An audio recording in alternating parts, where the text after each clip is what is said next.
বেলা 12:30টার দিকে tribunal 1-এর chairman বিচারপতি মোহাম্মদ গোলাম মুর্তজা মজুমদারের নেতৃত্বে এজলাসে প্রবেশ করেন 3 বিচারপতি।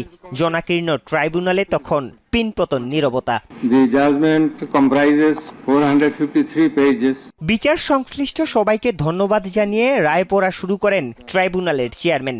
453 পৃষ্ঠার রায়কে ভাগ করা হয় 6 ভাগে। Elements of crime against humanity, these are enunciated by the Rome Statute. রায়ে 5 অভিযোগের নানা তথ্য উপাত্ত, গণ অভ্যুত্থানের পর প্রকাশ হওয়া বিভিন্ন অডিও ভিডিও, জাতিসংঘের রিপোর্ট উল্লেখ করা হয়। About the telephonic conversations of accused Sheikh Hasina. আন্দোলন দমনে শেখ হাসিনার সাথে ঢাকা বিশ্ববিদ্যালয়ের সাবেক ভিসি মাকসুদ কামাল, ঢাকা দক্ষিণের তখনকার মেয়র ফজলে নূর তাপস আর হাসানুল হক ইনুর সাথে ফোনালাপের বিবরণ তুলে ধরা হয়। বিচারক বলেন, এসব ভিডিও ফুটেজ ও ফোনালাপের সত্যতা প্রমাণিত। We have decided to inflict her with only one sentence, that is sentence of death.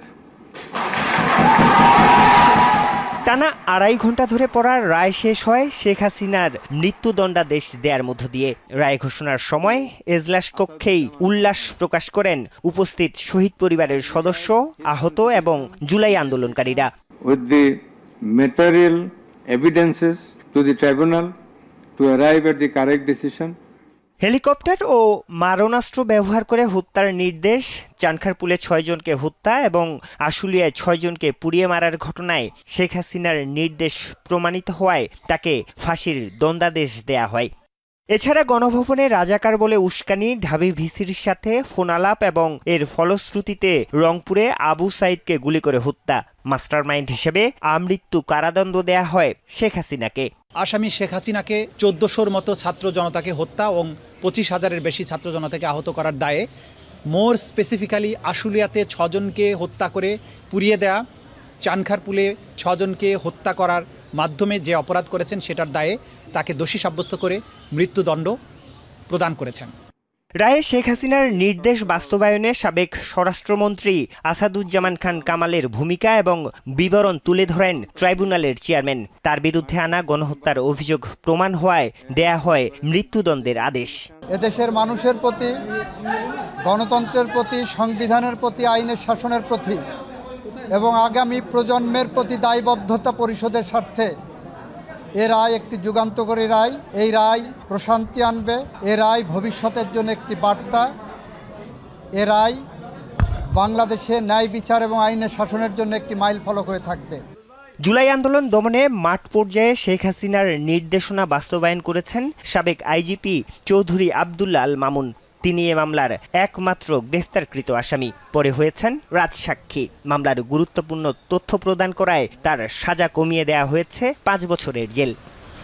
এর আগে রায়ের শুরুতে ট্রাইব্যুনালের চেয়ারম্যান জানান, এই রায় প্রদানের ক্ষেত্রে রোম ইনস্টিটিউট এবং আন্তর্জাতিক অপরাধ আদালতকে অনুসরণ করা হয়েছে। খুনি শেখ হাসিনা এবং সাবেক খুনি স্বরাষ্ট্রমন্ত্রীর যেই রায়টি এসেছে সেটির সাথে আমরা একমত পোষণ করছি। যে রায় দেওয়া হলো এতে আমরা অত্যন্ত খুশি আছি। চৌধুরী আবদুল্লাহ মামুনের যে মাত্র 5 বছর রায় দেওয়া হয়েছে, আমি এই রায়কে আমরা শহীদদের পরিবারের পক্ষ থেকে গ্রহণ করি না। আজকের রায়ের মধ্য দিয়ে অন্তত ক্ষতিগ্রস্ত পরিবারগুলো, তাদের পূর্ণ ক্ষতির পূরণ হয়তো কোনোদিন হবে না, কিন্তু কিছুটা স্বস্তি তাদের হৃদয়ে এসেছে, একটা সুবিচার তারা দেখতে পেল। জোর দাবি জানাবো যে এই রায় দ্রুত সময়ের মধ্যে কার্যকর করতে হবে এবং অবিলম্বে দিল্লি থেকে শেখ হাসিনাকে বাংলাদেশে ফেরত আনতে হবে।